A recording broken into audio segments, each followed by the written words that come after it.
All kinds of great sounds out here this morning in nature. Birds, frogs, water dripping. Just really peaceful. Thought you might enjoy a little moment in nature, especially if you are in a city environment.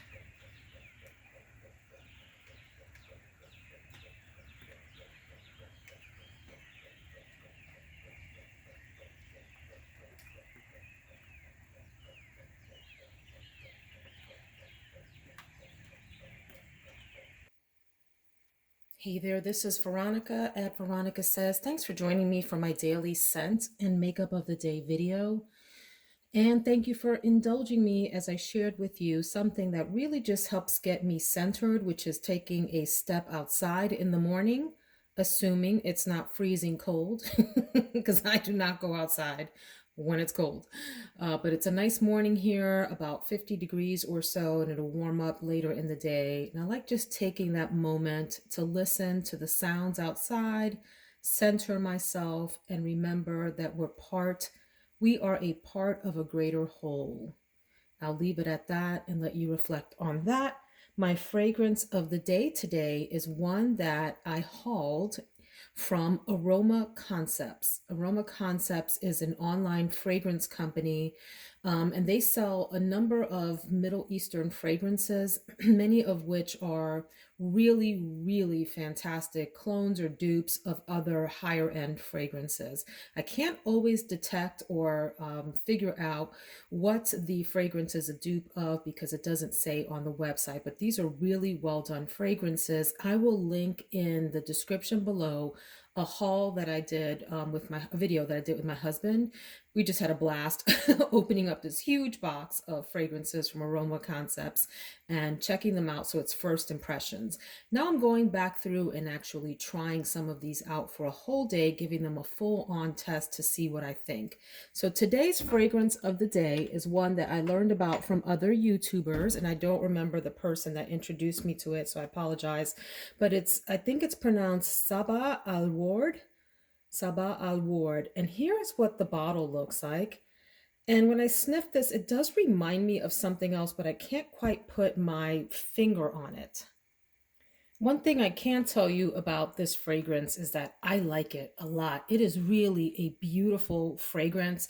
It reminds me somewhat of L'Interdite by Givenchy, the intense version, and a few others like that. I'm really, really trying to put my nose on it, not my finger, but my nose on what this reminds me of. And I can't quite nail it, but the top notes here are mandarin orange and pink pepper.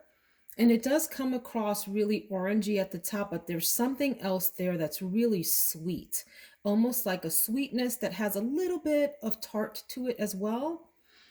I like it at the top, it's gorgeous. And then in the middle, you have cacao, orange blossom, and jasmine sandbox. So it settles down into this, I think, rather creamy, floral, but also fruity delightfulness. It's a soft center, a soft heart to the fragrance that is comforting, easy to wear, and highly feminine, in my opinion. And then in the base, it's vanilla, tonka bean, and patchouli. A quick note about the bottle, which I just have to laugh at. You have to go see the video. My husband had just an interesting comment about his first impressions of the bottle, and I'll leave it at that. You got to go check it out. I like this bottle a lot. I love this little gem thingy up here. Yes, it's plastic, but I like it. And I like that it's sort of tall and slim and elegant. So this is a winner for me. My first impressions of wearing it. So I tried it on the video, I didn't try it, rather we sprayed it and the first impressions were great. But my first impressions of it on my skin are also quite wonderful. I wish I could tell you what this reminds me of. Of course, I'm going to remember when I stop recording, but I would say that this is absolutely worth purchasing for yourself. It's 21 pounds on their website, which I think is somewhere under $30 US, if I'm not mistaken, or somewhere in that range. I don't know the exact conversion rate right now. Yeah, this is a winner. I like it. I find it creamy, like I said, really full. a decadent fragrance, a warm fragrance. It's probably in the Oriental category, Oriental floral. Really quite nice, very feminine, a nice, distinguished, elegant scent. I like this, which is very different than the impression that my husband had based on the bottle. So I'll just leave it at that. Spoiler alert there that we did not. The bottle, his description of the bottle is nothing like what it smells like. This is a yes for me. Let's go check out the makeup of the day. Before we go talk about the makeup, do you have this? And if so, what does it remind you of? I need a little help from my fragrance friends out there, whether you are a YouTuber or just someone at home watching who has this. What does this remind you of? It drives me crazy when I smell something and I can't figure out what it's reminding me of. I'll just leave it at that. So if you know, please drop it in the comments. Thank you. All right, so for my makeup of the day, we have the wardrobe here for the face, if you will. And just a reminder that I have posted at this point 2 videos about a Sephora sale, which is coming up in April. And I talk a lot about the Natasha Denona palettes at the end of the second video, part 2. But part 1 and part 2 are posted. I will probably be posting part 3 today, which focuses on skincare, brushes, fragrances, and some self-tanning products. In part 1, I cover base products like your foundations and primers and concealers and setting sprays and whatnot. And then in part 2, I talk about the eyeshadow palettes, your lipsticks, your blushes, and all of that. So please go check that out, both of those videos, and then the third one that we'll post today. And hopefully tomorrow I'll be posting a fourth one that is focused on what's in my Sephora cart. And I might need some help from you guys because my Sephora cart is off the charts. I No one should be spending that much money on anything online. Just leave it at that. So I may need some help narrowing down my recommendations. The most expensive things in my cart, of course, are the fragrances. So check out that video and let me know what you think about the fragrances in my cart. And save me some dollars if you think any of those should be removed from the cart. Okay, so let's jump into the makeup of the day. I'll talk about just some products here. I am going to be filming a video later tonight. So right now it's about 6 a.m. in the morning or so. And I'll probably be filming right around 8ish. And I want something that's going to take me through the day and need minimal touch up. In fact, did I get a powder? Yes, I did. So one that I know I can rely on, one foundation that I can rely on is the Maybelline Fit Me Matte and Poreless Foundation. I do have rather an oily T-zone, which is the part right above my eyebrows, down my nose, and down my chin. That whole middle section of my face is rather oily. This is one foundation that I know is going to help with the oiliness and last all day. So this is a great one.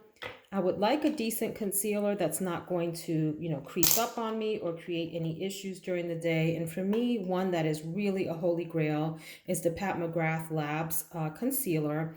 I have mine in the color LM14. This is a lovely light concealer that goes on very skin-like, doesn't create any issues or problems, at least for me during the day. One that you can build up. You'll see that it's light in texture, but gives you sort of a medium to full coverage right away. And you can, of course, build it up as needed on your eyes as long as you go in with layers. I am, for the third day, testing out the Hourglass Unlocked Instant Extensions Mascara. So my experience with this so far is that I do like it. What I am not quite sure of on one of my eyelashes on my left eye, this is getting really specific. Is that okay with you guys? On the left eye, it, let's see, it like, what's the word I'm looking for? It doesn't, separate the lashes very well. And I don't know if that's just because of the way that my eyelashes are on my left eye at this point and that they're sort of curling together, because that might be just my own fault. On my right eye, it performs beautifully. It's like night and day. On my right eye, the eyelashes are separated well, and so this coats them quite nicely and it looks gorgeous. So I'm wondering if that issue is just the way that my eyelashes are kind of you know, behaving and clumping together right now. But I do like the mascara overall. So let's talk about lips, and then we'll talk about the bronzer and the palette. Okay. Lips. So first of all, let me open the palette. It's always helpful to do that so you can see what the colors are that we're talking about as we talk about the lip options. So this is the Natasha Denona Gold Palette, a favorite among YouTube makeup YouTubers, a favorite, like one of the top on the list when people talk about the Natasha Denona palettes. Now, and a quick note about that, I always wonder, like, how do some of the palettes always end up at the top of everyone's list? Is it because they independently thought that? Or are they influenced by watching each other? Because that happens too. I think it happens too in the fragrance community. We will hear someone else, maybe, you know, 1, 2, 3, or 4 other people rave about a perfume, and then we will convince ourselves that we also love it, even if we hadn't thought that way if we tried it on our own. Do you know what I'm saying? So I always try to be conscious of that when I'm thinking about my comments for a product. Am I influenced by the fact that this has gotten a lot of hype and everyone else likes it, so I feel like I should too? And I have convinced and trained my brain to do that? Or do I genuinely, independently really enjoy this thing as well? So as it relates to the gold palette, it is not my number one Natasha Denona palette. I have other favorites, but this is a very solid, fun palette to play in. It is her larger size palette, not the 28 pan, but the next one down from that. And so, you know, if you look at my fingernails as a comparison, you have a pretty large pan for each of the colors. And this is one that, because so many of the colors are similar here, the mattes, I would advise going in and patting the color down and not blending too much. Don't overblend, and that will help with maintaining the integrity of the color. Otherwise, because they're so similar, you can sort of wash out the really subtle tone differences between them. Like this one here and this one here. Here, let me swatch these for you so you see what I mean. Y'all, I was supposed to talk about lips, and here I am talking about this palette. So first of all, quick note that this color, this is Aria, is darker, right, on your hand than it is in the pan. But then you have Sandstone over here, which is this more mustardy brown. Hold on, let me try this again. It's going on over the wet foundation, and I think that's affecting how the colors are coming out. Take two. Okay. Here's Aria. There we go. That's much, much different, but it's still darker than it is in the pan. And then here is, yeah, that's a lot truer to color, Sandstone. Okay. So if you blend these two close to each other, you won't then see the subtle difference between them. And they are different, and they deserve their own sort of space on your eyelid. So my suggestion is to go with a brush like something like this that has like a flatter edge, where you can pick up the color and pat it where you think it belongs without blending it with the colors nearby. Okay, and a real quick technique for blending colors next to each other without swirling. Let me see if I can do this live on YouTube. Let me go, what did I pick up? Sandstone. If you pat them next to each other, right? Not pat them, but put them down next to each other. You can literally just sort of pat in between them to blend without muddying it up. Okay, so you can try that on your eyes as well. You don't have to do this motion where it sort of washed. You see what I just did? I just washed everything out. Now it's the same color and it's boring. Let me try it with two more. Let's do it with Python and Aurora. So here's Python, which is this really fun, what would we call this? Is this like a dark, deep teal, turquoisey green color? And Aurora, which is this glittery delight here. Okay, I can sort of just pat, just literally pat in between to do a little bit of blending, and they maintain their own integrity versus one of these numbers that then just muddies them up. It really depends what kind of look you're going for. So that's a little hint there. Let me swatch some other colors for you. This is a fun palette in that it has all these beautiful browns and golds, but then it also gives you that python, which you can use as an all over lid shade. You can use it to deepen the crease. You can use it on your outer V. And then you get this Aurora color, which, by the way, is really meant as a topper. And I'll show you what I mean by that. So let's do a little bit of swatching. Sorry, I said I was going to talk about the lipsticks. I guess I'm a liar. Let's go with Lime up here, which is a duochrome kind of topper shade. And let's go down here to Brass. Also a toppery shade. Toppery, I made that word up. You can use that alone on your eye. You can use it as a topper. And let me go over on this side to Teak and Log. These are beautiful browns. This is one of my favorites. This bottom one here, this Teak, really, really a nice creamy brown color. And here you have Log, super deep dark brown. So let me tell you what I'm talking about with the topper shades. And this one here is a topper to this Sparks color. That means that you can apply it over other colors to change what they look like. So let's go in. Let's go in here with Aurora, and I'm going to put it right there. And you see how it created a third color there? Is the camera picking that up? Okay. And I'm also going to apply then Brass right there.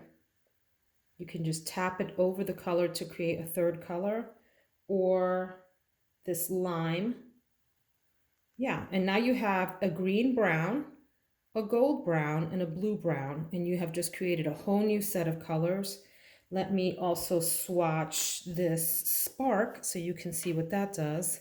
This one here, which is a very messy one to work with. Not one of my favorite shadows from the Natasha Denona line, but here we go. You can pat that. You would use a glitter glue with this one, but pat that over others like that. I have totally muddied up that color now. Let me do just a few more swatches of these golds here. But anyway, you can see how you could get a really glammy look out of combining some of these colors, or you can stick with more office appropriate subtle browns. That's another topper shade over here. This is Kava. Let's do that over here. Yeah. Yep, lots of gold glitter fun in here, okay? This is a beautiful bronzy color here on the end, and that's Varus. And then let's do Aurum and call it a day on this palette. So you get a lot of beautiful gold, bronzy, coppery kinds of options with some fun blue and green pops in this palette. This is a palette that could be fine for someone who just wants office looks out of these mattes with a little pop of shimmer, or someone who really would like a palette that they could take into night for some fun looks. Lots and lots of possibilities here. So that's the Natasha Denona Gold, and now my hands are disgusting, but we're still going to talk about the, the lipstick. In my Sephora video, you saw me talk about the Charlotte Tilbury Iconic Nude Lip Liner. I am down to the nub. I do have a backup of this because I really like this color a lot. One of the best all-purpose kinds of colors, no matter what your look is and what kind of lip you're going for. Whether you've got a red lip, whether you've got a neutral, a nude lip, whether you've got a pink lip, whether you've got a purple lip. This iconic nude color, that's the name of the color of this Charlotte Tilbury liner, is going to be a good one. So this will be staying in my collection. It's creamy, but it's also dry enough not to sort of slip around during the day. So I have a couple of lip options here that I'm not sure what I'm going to do. And I started off with opening up the palette so I could talk about the colors here and how the lipstick arranges with that. I have Lyron I Need a Nude from Natasha Denona. Love these, love the components here. Metallic, closure, beautiful, sleek white packaging. Love this. But this is a nice, really light nude color. Look at that. Love it. So if I'm in playing in here, for example, and have a deep dark eye, that might be a nice balance, a really lighter lip, okay? What do we have here? You are L'Oreal Color Riche Tropical Coral. This is a bit more color, I think, than I'm going for today. Actually, no, that's going to be a big fat no. Do you see? That's too blue for me in comparison to the warm shades in here. So let's find a different option. That's a no. That's an absolute no. I don't know what I was thinking. I don't know what I was thinking, y'all. Maybe something like, this is called Espresso. Espresso from the Maybelline line. Espresso Exposed, sorry, from the Maybelline line. Ooh, oh, okay. How you doing? No, also too dark. That's almost like purpley. So you're a no. Let's put you back. Let's try brown blush. This is a matte color, brown blush from Maybelline. I think this is also too purpley. I'm striking out here, you guys. Yep, a little too purple for my taste for this palette. And this is how it goes, you guys, sometimes. You think you got it all down, and then you're like, nope, that's just not gonna work out. Let's try it again. How about raw chocolate? Raw chocolate is a matte color from Maybelline. I love the Maybelline, you guys. I love the Maybelline lipsticks. Yeah, I can already tell you this is going to be much better. Beautiful color. Okay, so you see the options here. We have this warm brown here, which is the raw chocolate. That could be a real winner. Or the Lirin, this one in here from Natasha Denona. These other colors, I could get away with this one. But these other colors are too pinky and purple for this warm tone palette. That said, you guys, you can pull off any color you want. It's up to you. I just like to match. If they're cool tone, keep things cool tone. If they're warm, keep them warm tone. Just a preference for me. I'm not advanced enough yet to really purposefully mix those up. I also want to talk about this Jouer lip gloss. This is in the color Sahara. I got this from Beautylish. And I saw this on a model in a picture and thought, that is divine. Look at that. She had this as an all over, I'm sorry, you can't even see it. I'm out of frame here. She had this as an all over lip color, which I thought was just so pretty. So I wonder if I do like this raw chocolate, if I can use this sort of just in the middle to zhuzh up the middle of the lip, pop that forward. So that is Sahara from Jouer, but these lip glosses in general, high pigmented pearl lip gloss is what it's called, Sahara. These Jouer ones are really nice, regardless of whether you get this really deep color or something else. So these are ones that I have my eye on from to get off of Beautylish. Sephora, I don't think sells the Jouer lip glosses, just Beautylish. That is my makeup of the day. I have other products here. Oh, I said I was going to talk about the Bobbi Brown powder. This is the bronzing powder in the color Natural. So I will use that as a bronzer today and a little bit of contouring because it's also cool toned. That's the makeup of the day. Hope you enjoy chatting with me as I think about how I'm going to get ready this morning. May you have a productive and wonderful day, and take care, my friends.